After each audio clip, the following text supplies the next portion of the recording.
Judiciary ആരാ സംശയിക്കുന്നത്? നിങ്ങളാണോ? മാധ്യമങ്ങൾ സംശയത്തിൻ്റെ നേരിലല്ലേ ഈ കാര്യത്തിൽ? എന്തുകൊണ്ടല്ല? മാധ്യമങ്ങൾ കെട്ടിച്ചമച്ച എത്രയോ കഥകൾ കോടതികൾ പിൽക്കാലങ്ങളിൽ തള്ളിയിട്ടുണ്ട്. മാധ്യമങ്ങൾക്ക് ഈ കാര്യങ്ങളിൽ ഒരു അജണ്ട ഇല്ലയെന്ന് നിങ്ങൾ ആരെങ്കിലും വിശ്വസിക്കുന്നുണ്ടോ? നിങ്ങൾ മാധ്യമങ്ങൾ മാത്രം പരിശുദ്ധരായ ആളുകളാണ്, നിങ്ങൾക്ക് ഒരു കേസിലും ഒരു അജണ്ടയും ഇല്ലയെന്ന് നിങ്ങൾ പറഞ്ഞാൽ ഏതെങ്കിലും രാജ്യത്തെ ബുദ്ധിയുള്ള ജനങ്ങൾ വിശ്വസിക്കുമോ? മാധ്യമങ്ങൾക്ക് അജണ്ടയുണ്ട്. നിങ്ങൾ കെട്ടിപ്പോക്കുന്ന ഒരു കഥയുണ്ട്, അതിനെ സാധൂകരിക്കാൻ നിങ്ങൾ എന്തും ചെയ്യും, ഇല്ലേ? ഞാൻ എൻ്റെ അഭിപ്രായം ഞാൻ പറഞ്ഞില്ലേ? അങ്ങനെ ഞാൻ പറഞ്ഞോ? അല്ല, അങ്ങനെ ആരെങ്കിലും കണ്ടെത്തിയിട്ടുണ്ടോ? നിങ്ങൾ കണ്ടെത്തിയിട്ടുണ്ടോ? നടി ഇതിൻ്റെ അകത്തൊരു ഗൂഢാലോചന നടത്തിയെന്ന് നിങ്ങൾ എന്നോട് ചോദിക്കാൻ എന്ത് അടിസ്ഥാനത്തിലാണ് നിങ്ങൾ എന്നോട് ചോദിക്കുന്നത്? നടി ഗൂഢാലോചന നടത്തിയെന്ന് നിങ്ങൾ നടിയോട് ചോദിച്ചോ? അത് നിങ്ങൾ അന്വേഷിച്ച് കണ്ടുപിടിക്കൂ. ആരെങ്കിലും ഗൂഢാലോചന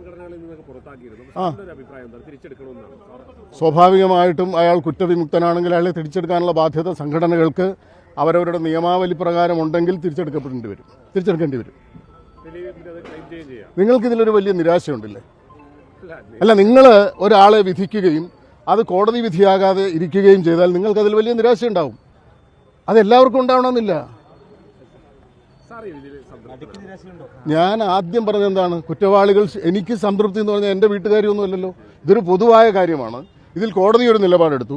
ഇന്നുവരെയുള്ള അനുമാനങ്ങളെ അല്ലെങ്കിൽ വാർത്തകളെ അല്ലെങ്കിൽ അടിസ്ഥാനമില്ലാതെയും അങ്ങനെ ഉണ്ടായും പ്രചരിച്ച ഒരുപാട് കെട്ടുകഥകളെ കോടതി നിരാകരിച്ചു എന്ന് പറയുമ്പോൾ കോടതി കണ്ടെത്തുന്ന സത്യമാണ് സത്യം.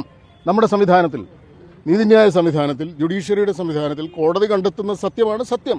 അതല്ലേ നിലനിൽക്കുന്നത്? അതിനപ്പുറത്ത് വേറൊരു സത്യം ഉണ്ടെങ്കിൽ അത് കോടതിയിൽ തെളിയിക്കപ്പെട്ടിട്ടില്ല എന്ന് മാത്രമല്ലേ അതിനർത്ഥമുള്ളൂ. അങ്ങനെ ഇരിക്കട്ടെ.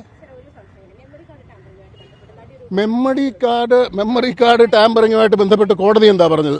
മെമ്മറി കാർഡ് ടാമ്പറിങ്ങുമായിട്ട് ബന്ധപ്പെട്ട് മേൽക്കോടതികൾ എന്താ നിലപാടെടുത്തത്? നിങ്ങൾ പരിശോധിച്ചിട്ടില്ലേ? സെഷൻസ് കോടതി അല്ലല്ലോ ആ നിലപാടെടുത്തത്. അത് സംബന്ധിച്ച് ഏതൊക്കെ കോടതികളിൽ ഏതൊക്കെ ഘട്ടങ്ങളിൽ? അപ്പോൾ നിങ്ങൾ പറയുന്ന എല്ലാ കോടതികളും കള്ളം പറഞ്ഞു എന്നാണോ? എന്നിട്ട് എവിടെയാ കൊടുത്തത്? ഹൈക്കോടതി എന്താ പറഞ്ഞത്? നിങ്ങൾ അതും വിശ്വസിക്കുന്നില്ലേ? അതെന്താ? തെളിവാക്കണമെന്ന് അത് അപ്രസക്തമാണെന്ന് ഹൈക്കോടതിക്ക് തോന്നിയില്ലായിരുന്നെങ്കിൽ ഹൈക്കോടതി ഒരു നിലപാടെടുത്തേനെ. പ്രസക്തമാണെന്ന് ഹൈക്കോടതിക്ക് തോന്നിയിരുന്നെങ്കിൽ ഹൈക്കോടതി ഒരു നിലപാടെടുത്തേനെ. ഹൈക്കോടതിയിലൊരു അപ്പീലോ ഒരു ഹർജിയോ വന്നു കഴിഞ്ഞാൽ ഹൈക്കോടതിക്ക് അതിലൊരു നിലപാടുണ്ടാവുമല്ലോ. ആ നിലപാടിനെ മറികടന്ന് മുന്നോട്ട് പോകാൻ അതിന് താഴെയുള്ളൊരു കോടതിക്ക് അധികാരമുണ്ടോ രാജ്യത്ത്? അതെ, എന്നിട്ട് കോടതി എന്ത് പറഞ്ഞു എന്നാണ് ഞാൻ ചോദിച്ചത്. അതിജീവിത ആവശ്യപ്പെട്ടു, കോടതി എന്ത് പറഞ്ഞു? കോടതി അതിനെ പരിഗണിച്ചോ? കോടതി അക്കാര്യത്തിൽ എന്തെങ്കിലും ഒരു കൃത്യമായ നിലപാടെടുത്തോ? എനിക്കറിയില്ല, നിങ്ങൾ പറയൂ.